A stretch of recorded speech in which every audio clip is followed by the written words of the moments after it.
ดใบกดยังมันออกนะพี่น้องเนาะกับกิ่งมันเนี่ยใบมันเปื้ออยู่นะมันจะดีในคิดย่านงูเนี่ยแบบงูเห่างูยังงูกระบางูกระป้องเป็นมักชนเลยไปตองถึงขาดว่ากวดออกแต่นิดว่าจะจูดอยู่แต่ว่าอย่ามันโดนเพื่อภัยมันนั่นหมดนะใบเวลาเขาแบบมันแบบคำแน่แบบคือไทยตัวนี้เลยจะขึ้นพี่น้องเนาะขึ้นเอารถขึ้นเมื่อแล้วก็พูดแล้ววันนี้เล่นเข้าตลาดเล่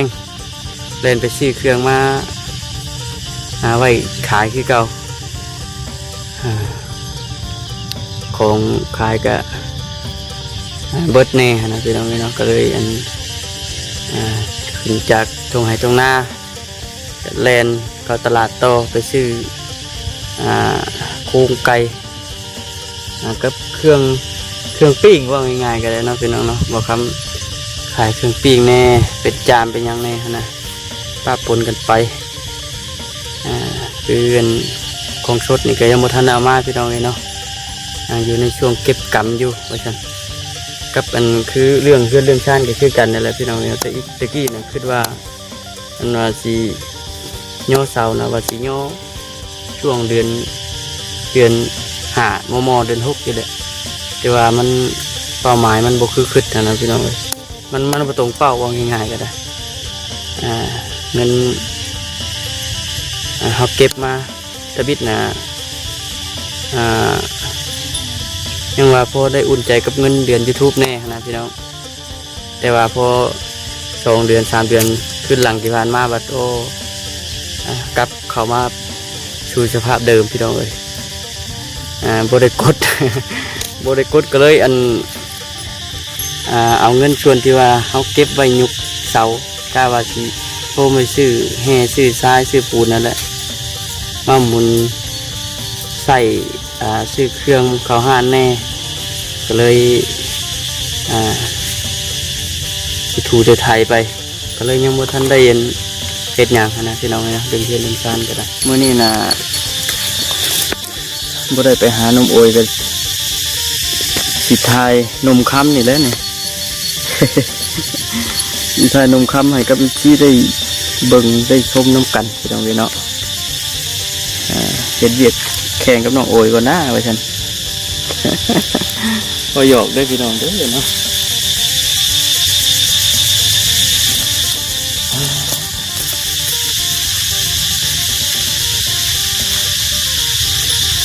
เด็ดพี่น้องหมดเลยเด็ดอื่นเพื่อออกลายอยู่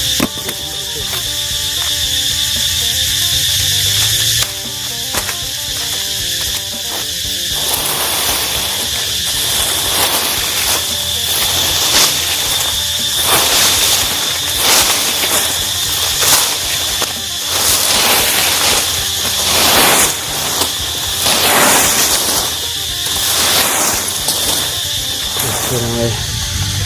ก็จะบวไหวเลย3 โมง 4 โมงก็ยังแดดอยู่คนกินน้ำเย็นกันเครือกวดใบตองแล้วก็กิ่งไม้ออกเบิดแล้วพี่น้องเนาะนี่แต่ว่าสีไทยไปไม่ตื่นพี่น้องเอ้ยขออนุญาตนอนพี่น้องด้วย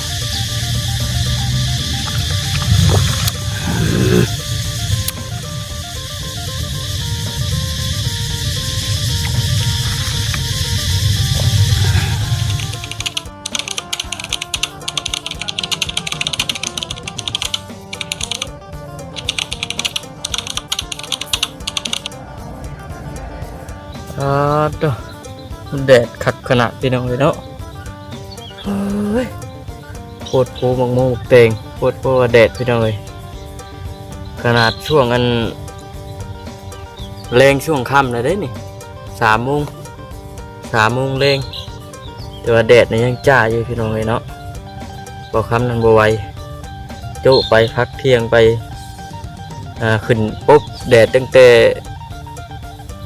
11 โมงนี่แดดพี่น้องเนาะมันแดดแห้งพอดีว่าเมื่อนี้บ่ได้ไปข้างนอกพี่น้องเนาะเฮ็ดเวียกอยู่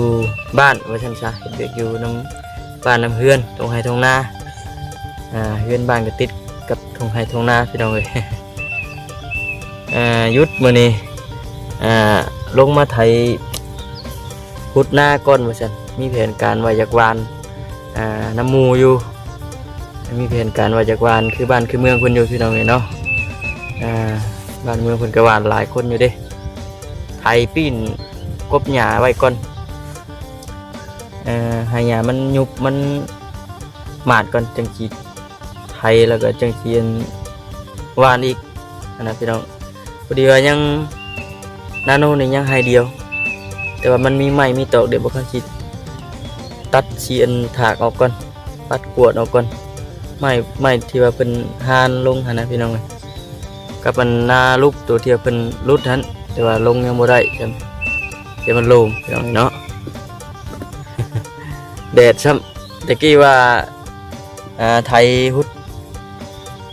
กะว่าให้มันแล้วอันช่วงเที่ยงว่าซั่นมันบ่คือคึดพี่น้องเอ้ยว่าสิแล้วช่วงเที่ยงแล้วว่าสิไปลิ้นหรือว่าไปหาน้องโอยทางบ่แสนเพิ่นอันว่าพามาไทยฮุดนาไทยฮุดซอยว่าซั่นซะนะพี่น้องเนาะไทยฮุดซอยทางบ่แสนเพิ่นไปรับบ่ได้ไปบ่คำก็ได้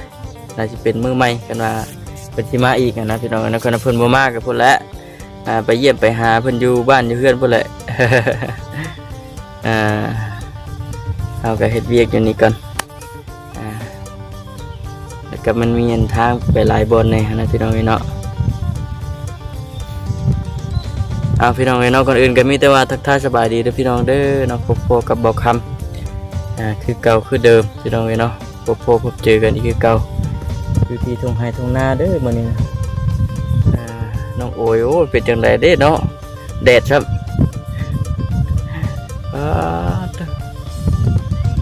ยังพอว่าแดดพี่น้องเลยคือว่าวันแรกเห็นว่าเขามาไทยก็มันแดดมันร้อนก็พักไปน้ำโมเมนว่าเฮ็ดเปิดมือมาพี่น้องเลยเนาะเขาก็มันแดดมันยังกระโบไหวแล้วพักผ่อนไปน้ำ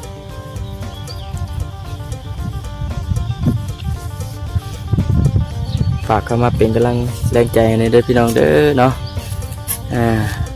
พอได้มีกำลังใจเฮ็ดคลิปมาฉัน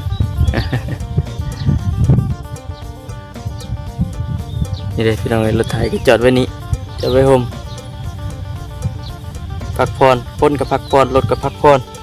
แต่ว่าช่วงแรงหากันลงมานี่ลงมาฮอดนี่ก็ให้กับ FC ได้เบิ่งน้ำกันว่าฉันตรงหน้าบ้านเฮามันฮอดฤดูกาลมันจะได้บัดนี่ฮอดมือฮอดยามมันแล้วพี่น้องเนาะฮอดมือฮอดยามมันเลยกับห่วยบรรยากาศมันก็เปลี่ยนแปลงไปแล้วบัดเดี๋ยวสิไปตั้งกล้องอยู่โฮมพอดีว่าสิเอาไม้อันนี้ออกก่อนกิ่งขึ้นแล้วขอนตัวใหญ่ยังเหลือตัวนี้ก่อนมันปลายมันนี่เพิ่นตัดมันบ่ขาดนะพี่น้องทำงานหน่อยมันปอกเป๊กๆเลยทั้งลูกพุ่นกับโอ้มีใครหนึ่ง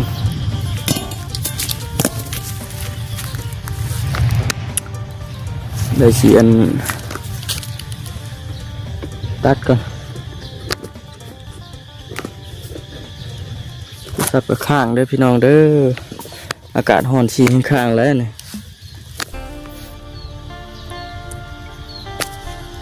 เดี๋ยวสิตั้งไว้อยู่ผม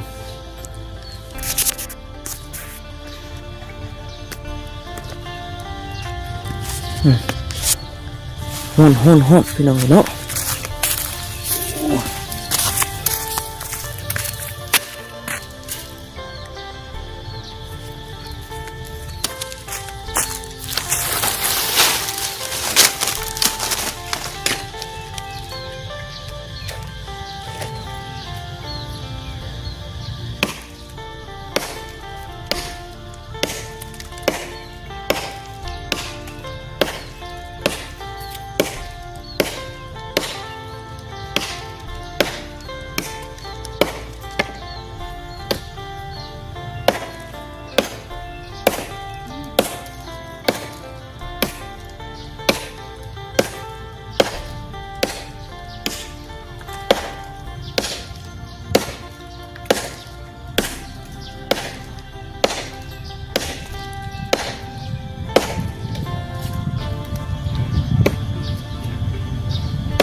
พ่นต้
องสิบุ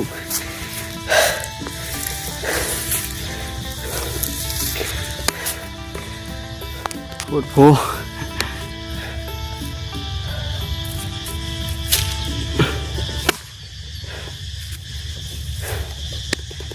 แด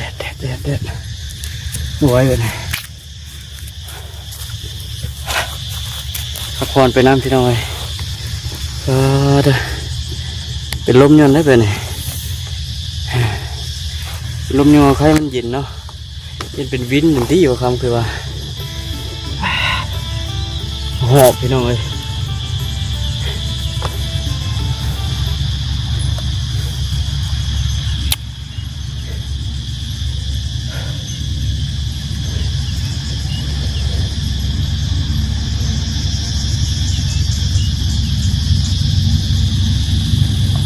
ห้อนแห้งดิ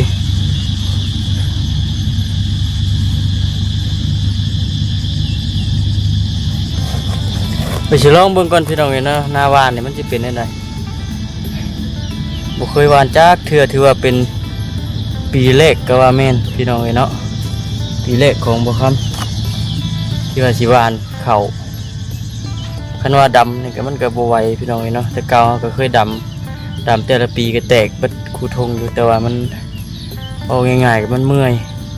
เอาหน่อยคนเลยบัดหน้าแข็งเนี่ยนะพี่น้องเนาะหน้าดินทรายบัดทงเลยแต่เพื่อนเป็นดินทรายบัดทงก็เลยเสียงเบิ้งทงนึงว่าฉันวานเอาก่อนว่าสิเป็นอะไรดำทงนึงวานทงนึงนะพี่น้องเห็นหน้าทง2 คนบัดเห็นว่าปั่นกันกับคนละทง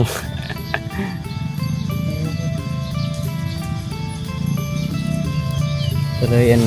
เสียงมันก่อนว่าฉันเป็นอะไรก็ได้เฮ็ดไปตามขั้นตามตอนเพิ่นว่าลองเบิ่งพี่น้องเนาะ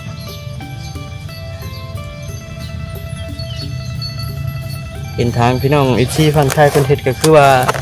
หวานเลยเป็นในคลิปนี้หยังกันโอ้เป็นเฮ็ดหน้าหวานหลายกับอันอีกอย่างก็ปีกายนี่นะบ่ปานใดบ้านอยู่บ้านเฮาปีนี้เด้อพี่น้องเนาะถือว่าเดือดอยู่ปีนี้คนหวานหลาย นับมือเลยล่ะเบิ่ง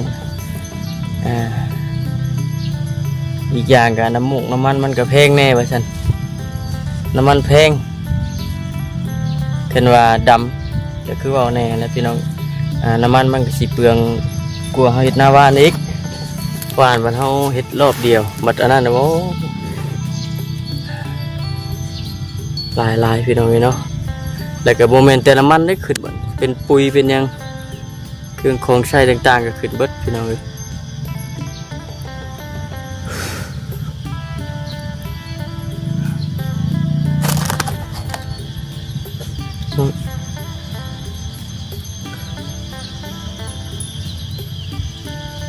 บุกอีกบาทนี้เบิดบาทกดใบกดหยังมันออกนะพี่น้องเนาะกับกิ่งมันเนี่ยใบมันเปื้ออยู่นะมันจะดีในคิดย่านงูเนี่ยบัดงูเห่างูหยังงูกระบางูกระป้องเป็นมักชนเลยใบตองถือขาดว่ากวดออกแต่คิดว่าจะจูดอยู่แต่ว่าอย่ามันดนเพื่อไผ่มันนั่นหมดนะใบเวลาเฮาบัดมันบัดคำแน่บัดคือไทยตัวนี้เดี๋ยวจะขึ้นพี่น้องเนาะขึ้นเอารถขึ้นเมื่อแล้วก็พูดแล้ววันนี้แล่นเข้าตลาดเล่นไปซื้อเครื่องมาไว้ขายคือเก่าของขายก็เบิดแน่นะพี่น้องเนาะก็เลยขึ้นจากตรงไหตรงหน้าแล่นเข้าตลาดโตไปซื้อโครงไก่กับเครื่องปิ้งว่าง่ายๆกันเลยเนาะพี่น้องเนาะบอกคำขายเครื่องปิ้งแน่เป็นจานเป็นยังแน่นะป้าปนกันไปคือของสดนี่ก็ยังบ่ทันเอามาพี่น้องเลยเนาะอยู่ในช่วงเก็บกำอยู่ว่าฉันกับคือเรื่องชาติก็คือกันนั่นแหละพี่น้องเนี่ยแต่อีกตะกี้นะคิดว่าว่าสีย่อเสานะว่าสีย่อช่วงเดือนหามเดือน6นี่แหละแต่ว่ามันเป้าหมายมันบ่คือคิดนะพี่น้องเลยมันบ่ตรงเป้าว่าง่ายๆก็ได้เงินเขาเก็บมาตะบิดนะยังว่าพอได้อุ่นใจกับเงินเดือน YouTube แน่นะพี่น้องแต่ว่าพอ2 เดือน 3 เดือนขึ้นหลังที่ผ่านมาบัดโอ้กลับเข้ามาสู่สภาพเดิมพี่น้องเลยบ่ได้กดก็เลยเอาเงินส่วนที่ว่าเขาเก็บไว้ยุกเสากาว่าสิโทรมาซื้อแห่ซื้อทรายซื้อปูนนั่นแหละมาหมุนใส่ซื้อเครื่องเขาห้านแน่ก็เลยไปถูจะไทยไปก็เลยยังบ่ทันได้เห็นเป็ดอย่างนะพี่น้องนะเดินเพื่อนเดินซานก็ได้ในเมื่อมันผ่านไปแล้วก็มีแต่ว่าตั้งเป้าหมายไม่แบบนี้มันบ่ได้ปีนี้ก็คือว่าละตั้งเป้าปีหน้าแบบพี่น้องเลยเนาะกาว่าเขาเก็บเงินพอ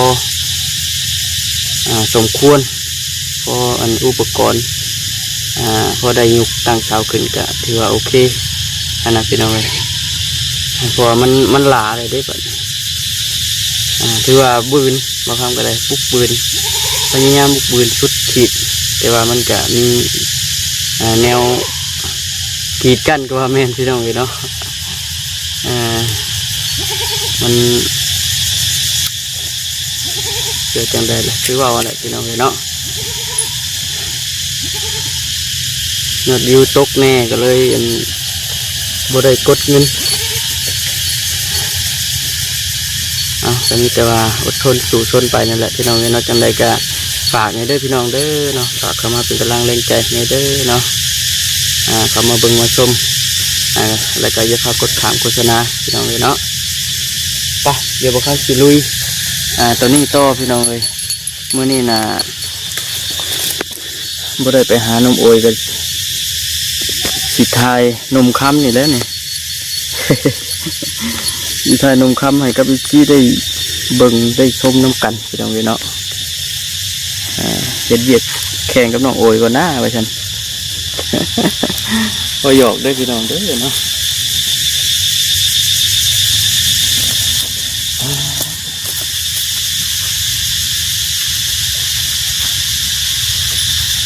จ็บพี่น้อยหมวกเลยเห็ดอื่นเนี่ยคือว่าออกหลายอยู่เห็ดเท่าเชื่อม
พี่น้องเลยก็จะบวไหวดิหมด3 โมง 4 โมงก็ยังแดดอยู่พักผ่อนกินน้ำเย็นกันเครือกวดใบตองแล้วก็กิ่งไม้ออกเบิดแล้วพี่น้องเลยเนาะนี่แต่ว่าสีไทยแบบเมื่อยตื่นพี่น้องเอ้ยขออนุญาตน้องพี่น้องด้วย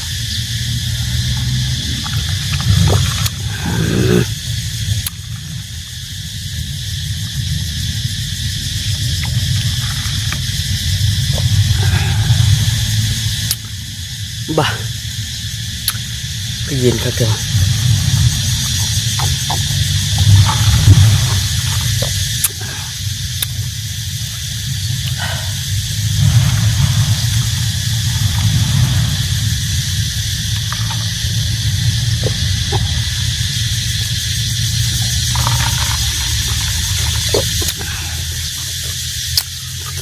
วันนี้เบิดน้ำเกินกระติกพี่น้องมันโหนเฮงเอาน้ำแข็งใส่กระติกหน่อยแล้วก็ลงมาเกียมพี่น้องเอ้ยเนาะใส่กระบุงกระตาลงมาคนเดียวบัดขึ้นนี่ก็ฮุบขึ้นมันง่ายจักขาดไปจักท่าไปจักนี้กดลงมาไปทั้งสี่เพิ่นบัดเผาห่านแน่นะพี่น้องเผาห่านแน่แบ่งนาทีกันช่วงยามหน้าที่จะอยากซื้อทางบอกคำบอกและอยากนักแน่เวียกนะเวียกยังนักได้ยามนานบางทีก็7-8 โมงก็ยังบ่ทันได้ขึ้นลกกาโตขึ้นจากดำนาแล้วก็เป็นลกกาโตคนหายปวดปะโอเคพี่น้องเลยกันในกาไว้พบพ่อกันคลิปหน้าเด้อพี่น้องเด้อเนาะ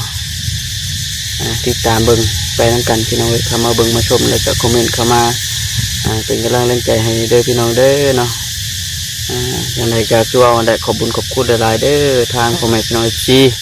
แล้วก็ทาง FC ของน้องกระแตน้องโอยที่เข้ามาเบิ่งมาชม